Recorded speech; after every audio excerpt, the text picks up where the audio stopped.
Laughter cut through the quiet, heavy air of the funeral home. My stepsister Olivia spoke just loud enough for everyone to hear, her voice full of hate. Look at her crying like she actually belongs here. Dad never even wanted her. I stood alone by my father's casket, gently placing my hand on it, trying not to cry. My name is Anna Mitchell, and at 32 years old, I was saying goodbye to the only parent who ever truly loved me. My stepmother Victoria walked over, her high heels clicking loudly on the floor. Her face wore a fake smile. "Emma, dear," she said, using the wrong name on purpose like she always had, "shouldn't you be helping with the food? That's more your style." I didn't correct her. My name is Anna, not Emma. I wasn't the help. I was James Mitchell's daughter. But Victoria had spent 20 years pretending I wasn't. "She probably thinks she's getting something in the will," Olivia whispered to her brother Marcus. "Like Dad would leave anything to the babysitter's kid." That's what they called my mom, the babysitter. But she had been my dad's first love. They were married for 8 years before she died. I was their wanted plan child. Victoria and her kids never cared about that. "I'm here to say goodbye to my father," I said quietly, holding back tears. "This isn't about money."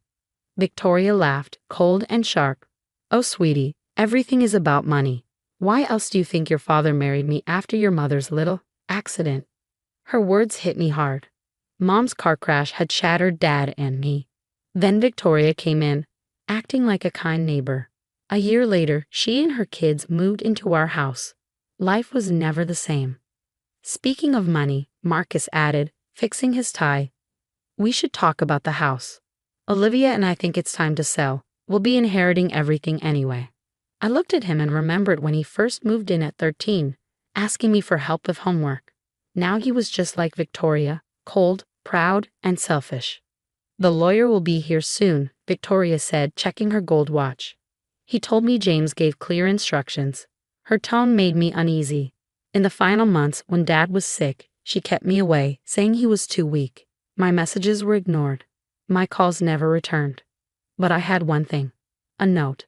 A small, worn piece of paper in my pocket. The last message Dad had passed to his nurse Sandra before Victoria fired her. "Tell Anna I love her. Tell her to be patient. Tell her to remember the lighthouse." The lighthouse. The place where we scattered Mom's ashes. Our special spot. We went there every year on her birthday, until Victoria stopped it, calling it too depressing. At noon, the lawyer, Mr. Patterson, walked in. His face looked serious as he placed his briefcase down. Victoria rushed to greet him, smiling like a perfect widow. "Shall we begin?" she asked sweetly. "The family is ready." He nodded, but his eyes found mine. He looked at me with something I couldn't quite name, maybe not pity, but something close. It made Victoria's smile falter. "Yes," he said, opening his briefcase. "Let's read James Mitchell's last will and testament." Olivia clutched Marcus's arm, excited. Victoria stood between them, one hand on each of their shoulders like they were a picture-perfect family. I stayed by the casket, holding Dad's note and his last words, "Be patient." Mr. Patterson cleared his throat. The room went quiet. I thought about all the years I was pushed aside, treated like I didn't belong. "Before I begin," he said, "I should mention this will was updated 3 months ago, with very specific instructions." Victoria's smile grew. "Yes, James was always very detailed." "Let's hear it." The lawyer pulled out a thick envelope with a seal on it. "Very well," he said. "But I must warn you, this may surprise some of you." Victoria's hands tightened on her children's shoulders. Her smile faded just a bit. And for the first time since Dad died, I felt a small spark of hope. "Let's begin," said Mr. Patterson, breaking the seal. "With the last wishes of James Mitchell." "First," Mr. Patterson said clearly, "I need to explain why this will was changed. 3 months ago, James Mitchell asked to meet with me in private because he was worried about what was happening around him." Victoria's face turned pale. "What private meeting?" "I handled all of James' appointments while he was sick." "Not this one," Mr. Patterson replied. "The meeting was arranged with the help of his nurse Sandra before she was suddenly let go." My heart jumped. Sandra, the nurse who gave me Dad's final note. She had done more than I realized. "During that meeting," Mr. Patterson went on, "Mr. Mitchell gave me many documents, private recordings, bank records, medical reports." Olivia frowned. What does any of that have to do with the will? Everything, Mr. Patterson said, pulling out another paper. These records show a pattern of control. Phone calls were blocked, visitors turned away, and medical choices were made without the right process. Victoria stepped forward, clearly upset. This is nonsense. I was protecting my husband when he was vulnerable. You were keeping him away from everyone, I said softly. That's why I couldn't reach him. Mr. Patterson nodded. Which brings us to the actual will. James Mitchell's entire estate, including the house, his investments, and all other property, will be placed in a trust. A trust? Marcus asked. What kind of trust? The Mitchell Family Preservation Trust, Mr. Patterson answered, with Anna Mitchell as the only trustee. The room exploded. Victoria lunged forward, furious. This is a lie. He changed the will years ago. I saw it. The paper you saw, Mr. Patterson said calmly, was not the real will. Mr. Mitchell believed his documents were being watched, so he created a fake one to throw you off. I remembered Dad's note. Be patient. He'd known what they were doing, and he found a way to outsmart them. The trust has clear rules, Mr. Patterson said, raising his voice over Victoria's yelling. The house can't be sold unless the trustee agrees. Everyone living there now can stay, but they must help pay for its care. Olivia laughed bitterly. You want us to pay rent? To her? Not rent, I said, finally understanding. A fair share, like a real family would. Mr. Patterson gave a small smile. Exactly. James wanted this to be a home for everyone, but only if you could live together like a true family. This is ridiculous, Victoria said sharply. We'll fight this. James wasn't thinking clearly. The will was signed in front of two doctors who said he was completely aware of what he was doing. Mr. Patterson said, and with all the evidence he gave us, I don't think a court will be on your side. I reached into my pocket and touched Dad's note again. The lighthouse. Mr. Patterson, I asked, did my dad leave anything about a certain place? He nodded and pulled out one last envelope. He said you'd ask about the lighthouse. This is for you. Open it there. Victoria's face went white. The lighthouse? What's there? I thought about the times, Dad, and I went there to remember Mom, to talk and be close. What had he left for me there? I guess I'll find out, I said, taking the envelope.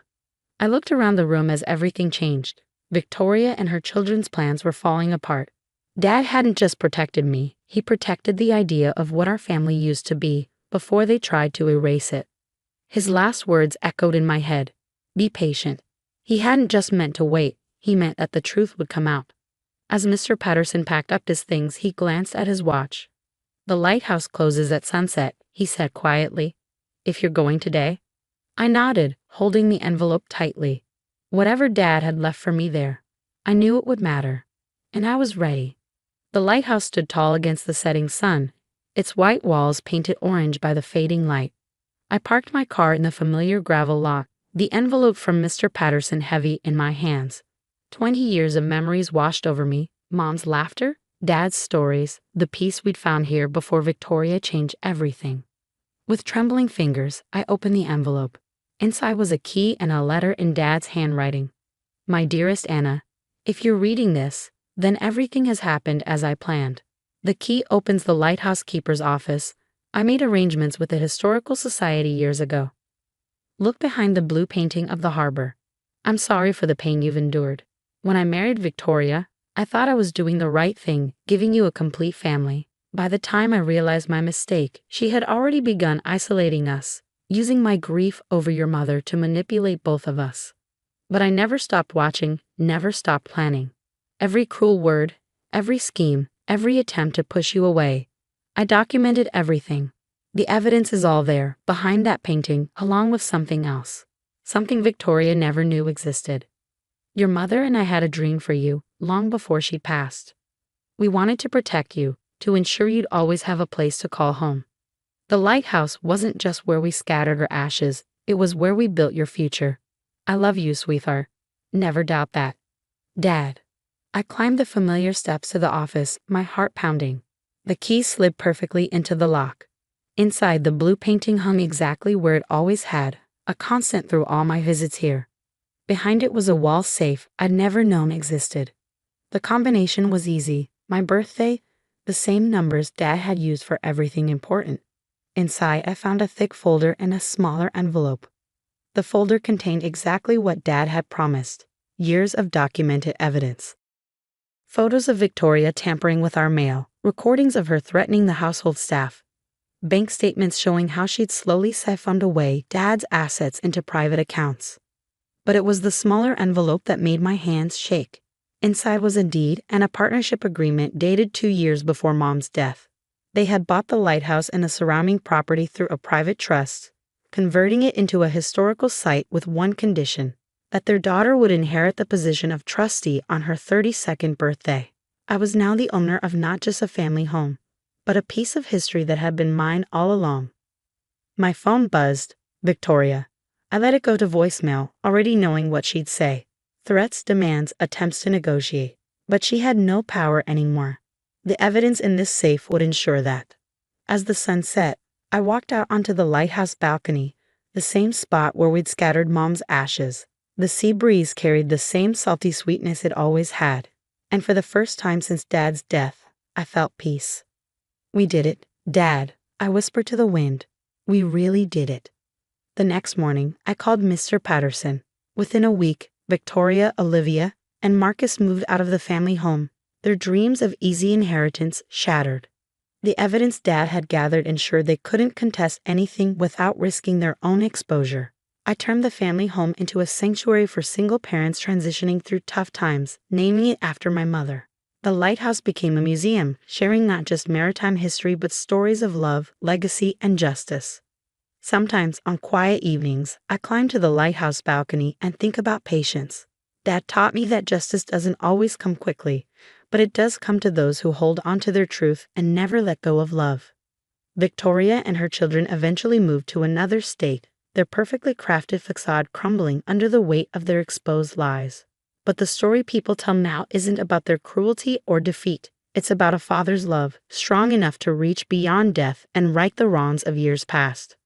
The lighthouse still stands, its beam cutting through the darkest nights, guiding ships to safe harbor. Just like Dad's love had guided me through my darkest times, leading me home to the truth that had been waiting here all along. And on my mom's birthday each year, I scatter flowers from the balcony, knowing that somewhere, both my parents are watching, proud of the daughter who learned to be patient, to be strong, and to believe in the power of a love that never dies. Some people say they hear laughter on the lighthouse steps late at night, a man and a woman sharing jokes and dreams about their daughter's future. I like to think it's them, still watching over this place they created for me, still celebrating the justice that finally came to light. In the end, it wasn't just about winning or losing an inheritance. It was about preserving the truth of what family really means, not the perfect facade that Victoria tried to create, but the messy, loving, authentic bonds that withstand even death itself. Now when I look at old family photos, I don't see what I lost. I see what I gained. A legacy of love, strength, and the kind of patience that moves mountains, or in this case, reveals the truth hidden within a lighthouse, waiting for exactly the right moment to shine.